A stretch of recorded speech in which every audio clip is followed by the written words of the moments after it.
Bonjour à tous et bienvenue dans cette nouvelle vidéo InAcademy pour apprendre le développement web à son rythme.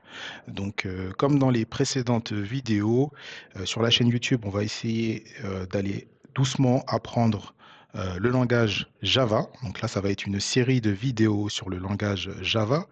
Et avant de commencer la vidéo, n'oubliez pas d'activer la cloche pour être alerté d'une nouvelle vidéo dès qu'elle sort et de mettre un pouce bleu si vous voulez soutenir. Vous pouvez également poser toutes les questions que vous avez à poser juste en dessous de la vidéo dans les commentaires ou nous contacter sur le site internet, donc inacademy.com.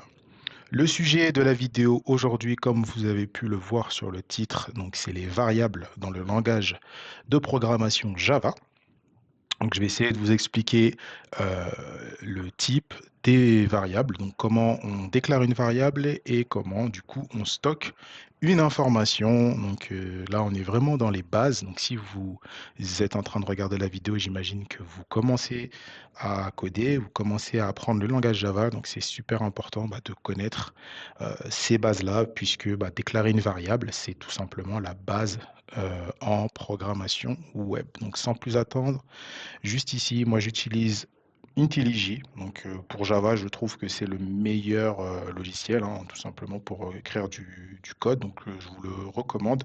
Et la version gratuite, en plus, elle est vraiment pas mal du tout. Il y a beaucoup de choses qui sont inclus dedans. Avec ça, vous pouvez déjà bien vous amuser et faire pas mal de code. Donc sans plus attendre, on va commencer. Je vais vous montrer, hop, juste ici.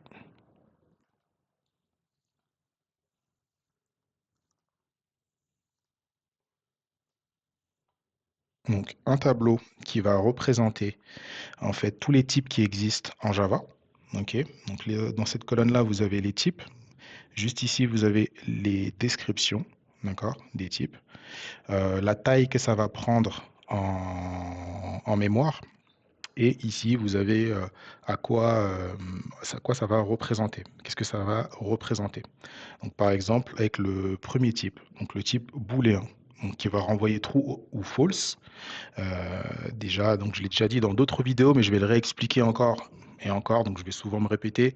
On parle beaucoup, beaucoup, beaucoup en anglais, d'accord, lorsque l'on fait du développement web. Donc true ou false, tout simplement pour vrai et faux, d'accord. Donc ça c'est le type de booléen et ça va vous être énormément utile lorsque vous codez. Souvent, on va vouloir avoir une information de savoir si quelque chose qu'on déclare est vrai ou si quelque chose que l'on déclare est faux. D'accord? En mémoire, donc ça va prendre un bit. Et donc là, la range of value, ça renvoie true ou false. Juste ici, on a du coup les bytes. Juste ici, d'accord? Donc juste ici, on va voir le rendu. En fait, c'est une tranche en fait qui va être comprise entre moins 128 et 127. D'accord? Ici, on va avoir le caractère. Donc un caractère, ça va être juste une seule unité. Donc ça va être juste un seul élément. Donc par exemple, là vous avez la colonne des exemples, par exemple la lettre A ou bien la lettre B ou bien la lettre C, mais un seul caractère. D'accord?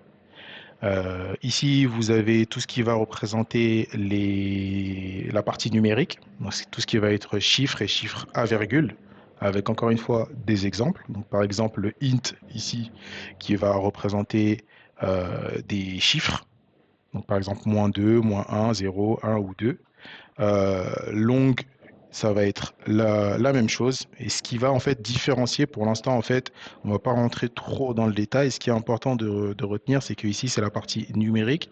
Et ici, vous voyez, euh, les chiffres sont compris de combien à combien. OK? Pour la partie float et double, donc double, vous avez ici la partie des chiffres à virgule. Et pourquoi, en fait, c'est important de connaître les types? C'est important de connaître le typage parce que ça ne va pas stocker la même quantité d'informations en mémoire. D'accord? Donc, si je vais avoir que des chiffres à virgule, par exemple, eh ben, je ne vais pas pouvoir mettre int. Si je suis sûr que je vais avoir que des chiffres entiers, je ne sais pas, moi, par exemple, si vous faites une application pour une boutique et une boutique fait un inventaire de tout ce qu'elle a en stock et que chaque article en stock est numéroté uniquement avec des chiffres entiers de 1 à X nombre entier, par exemple, bah, vous êtes sûr que vous avez que des chiffres entiers. Donc ça ne sert à rien de prendre beaucoup plus de place à mettre autre chose. Donc il faut bien préciser le type et comme ça vous minimisez ce que vous allez stocker en mémoire. Et ça va avoir un impact forcément sur la rapidité de votre application. Et ça, c'est très important. OK? Donc sans plus attendre, on va hop, passer là mon environnement. Donc j'ai créé la classe main. La classe main en Java, c'est la classe principale. Ici, tout simplement, le système.out.println, ça me permet d'afficher des choses dans la console et en fait de lancer mon programme. Donc là, si je run comme ceci, là vous allez voir Hello World qui s'affiche juste en bas. OK? Donc on va déclarer notre première variable. On va commencer avec les strings. Les strings, donc c'est une chaîne de caractères qu'on va pouvoir déclarer. Par exemple, un mot ou une phrase ou un commentaire ou toute autre chose. D'accord? Donc pour faire la déclaration, on écrit d'abord le type. Donc là, je vais écrire string. Ensuite, je vais écrire le nom de la variable. Une variable, c'est un conteneur qui va contenir, comme son nom l'indique, l'information que vous voulez déclarer. Donc par exemple, ça peut être prénom. OK? Juste là, on va mettre égal et pour déclarer une string, on met des guillemets. Donc, à chaque fois qu'on va faire une déclaration, on va finir avec point virgule. Et à l'intérieur, je peux mettre le prénom. Par exemple, Thomas. OK. Juste ici, mon système out.println, à chaque fois, comme je vous l'ai dit, ça va me permettre d'afficher le résultat. Donc, si ici, je décide d'afficher prénom, donc le nom de ma variable, si je relance l'application, on va voir Thomas s'afficher. OK. Et ensuite, dans le système out.println, on peut mettre plusieurs choses, hein. Je peux mettre par exemple entre guillemets, je m'appelle, d'accord, suivi de plus et le prénom.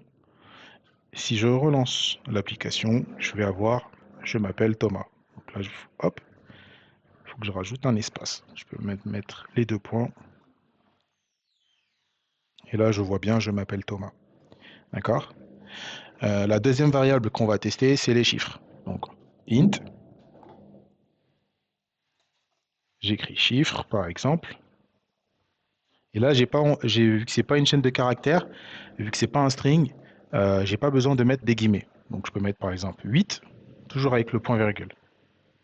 Ici, on va supprimer. Cette fois-ci, ça va être chiffre que je vais vouloir afficher. Et là, il y a le 8, normalement, qui devrait s'afficher. Juste ici, vous voyez le 8 qui s'affiche bien. OK? On peut donc continuer avec le booléen qui va renvoyer, comme je vous ai dit, true ou false, d'accord? Et donc là, je vais faire ma déclaration de variable. À ne pas oublier que donc pour déclarer une variable, donc il va y avoir des petites règles. Bien évidemment, on ne peut pas écrire un nom de variable. En fait, on ne peut pas donner le nom qu'on veut. Par exemple, je ne peux pas déclarer une variable avec un nom de type. Donc, je ne peux pas mettre int en nom de variable. Et il va y avoir une convention de nommage qui s'appelle le camel case. Ça veut dire qu'à chaque fois que je vais écrire quelque chose, un nom de variable, je vais commencer par une minuscule. D'accord? Par exemple, je m'appelle. Et au deuxième mot, il va falloir que je mette une majuscule. Je m'appelle Thomas. Donc ça, c'est possible. OK? Je ne vais pas pouvoir commencer par une majuscule. OK? Je ne peux pas déclarer comme ceci. OK? Là, il souligne, il n'aime pas. D'accord? Hop. Donc, je vais appeler ma variable, par exemple, résultat. Et je peux lui passer true ou false. OK? Et si j'affiche ici le résultat, donc je vais avoir true qui va s'afficher. Voilà. Et du coup, pas seulement, on peut s'amuser après, on peut faire plusieurs choses. Si je déclare par exemple un deuxième chiffre, je peux faire par exemple, je peux mettre, après avoir fait ma déclaration de variable, je peux mettre un chiffre. Donc chiffre 2 par exemple, égale, hop, égale 10.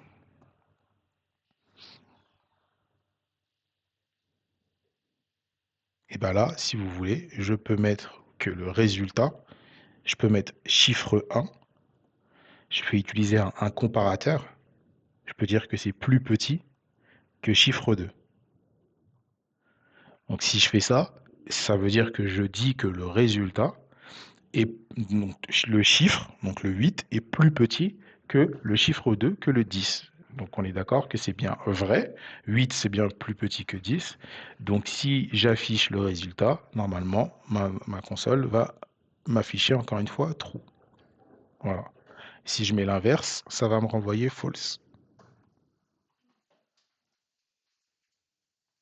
Voilà, on est bien sur le false parce que effectivement, 8, c'est pas plus grand que 10. D'accord? Donc c'est comme ça qu'on qu'on peut déclarer des caractères, qu'on peut déclarer, pardon, des variables. Si je prends l'autre, par exemple, le type char, donc c'est une seule unité de caractère, comme je vous ai dit tout à l'heure. Je vais appeler ma variable, par exemple, lettre, et là, je vais pouvoir mettre A, par exemple. Voilà. Pourquoi il n'est pas content? Hop. C'est parce que il attend. Il attend. Il attendait pas il attendait pas des guillemets. Il attendait juste les apostrophes comme ça. Et là, donc si j'affiche la lettre, je vais avoir A qui s'affiche. OK? Donc c'est comme ça qu'on fait une déclaration du coup de variables avec les types, d'accord? Et c'est justement comme ça que vous allez pouvoir stocker toutes vos informations. Comme je vous l'ai dit, ça peut être des prénoms, ça peut être des numéros de commande, ça peut être tout un tas de choses, mais c'est super important de pouvoir en fait faire les bonnes déclarations et de pouvoir bien typer. Le dernier type qu'on va voir, c'est var. Var, c'est un type qui est déjà dans Java et qui permet en fait au compilateur de deviner en fait quel type vous avez mis. Donc ça va prendre tout ce que vous allez lui entrer et ça va en déterminer le type en fait. Donc si par exemple je mets un nombre égal, je vais mettre un autre nombre, égal 15, on est d'accord que j'ai pas mis int devant, j'ai mis var. Donc là, le compilateur, il va deviner que c'est un int et ça va quand même marcher. Donc là, je peux mettre nombre et il va bien me le sortir. Voilà, il me sort bien 15. OK? Donc ça, c'est aussi très bon à connaître, hein. Ça va vous permettre en fait quand vous savez pas exactement quel type qui va être retourné ou pour toute autre raison, vous allez pouvoir utiliser var pour pouvoir laisser tout simplement le compilateur deviner quel type qui va ressortir, quel type va être attribué et lui attribuer automatiquement le bon type. Mais comme je vous ai déjà expliqué, ça va être plus précis si vous indiquez directement, plus rapide et beaucoup plus performant. OK? Donc voilà pour cette vidéo sur les variables et sur les types. Donc très important à connaître. Ce sont les types principaux. Et je vous laisse du coup avec toutes ces informations-là. Vous avez accès également qui est au site internet qui est disponible donc dans la biographie, juste en dessous. Vous pouvez retrouver les vidéos, retrouver plus de cours et toujours des leçons pour apprendre petit à petit, pas à pas, à votre rythme, le développement web. Et là, on est sur du Java. Je vous remercie d'avoir suivi la vidéo. Je vous rappelle encore une fois que vous pouvez activer la cloche pour être au courant des prochaines vidéos qui sortiront. On va continuer notre apprentissage en Java et continuer à progresser. Merci à vous.